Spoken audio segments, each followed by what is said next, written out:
महाविकास आघाडीकडून साताऱ्यात पृथ्वीराज चव्हाण लढणार असल्याच्या चर्चा आहेत.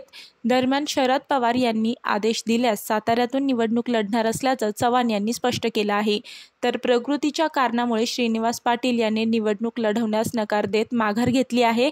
यामुळे उदयनराजे भोसलेंना साताऱ्यातून पृथ्वीराज चव्हाण आव्हान देऊ शकतात. साताऱ्यात महाविकास आघाडीची जागा शरद पवार गटाकडे आहे, मात्र मला सांगितल्यास मी लढण्यास तयार असल्याचं पृथ्वीराज चव्हाण यांनी म्हटलं आहे. दरम्यान श्रीनिवास पाटील यांनी माघार घेतल्यास शरद पवार यांना आता उमेदवार द्यावाच लागेल.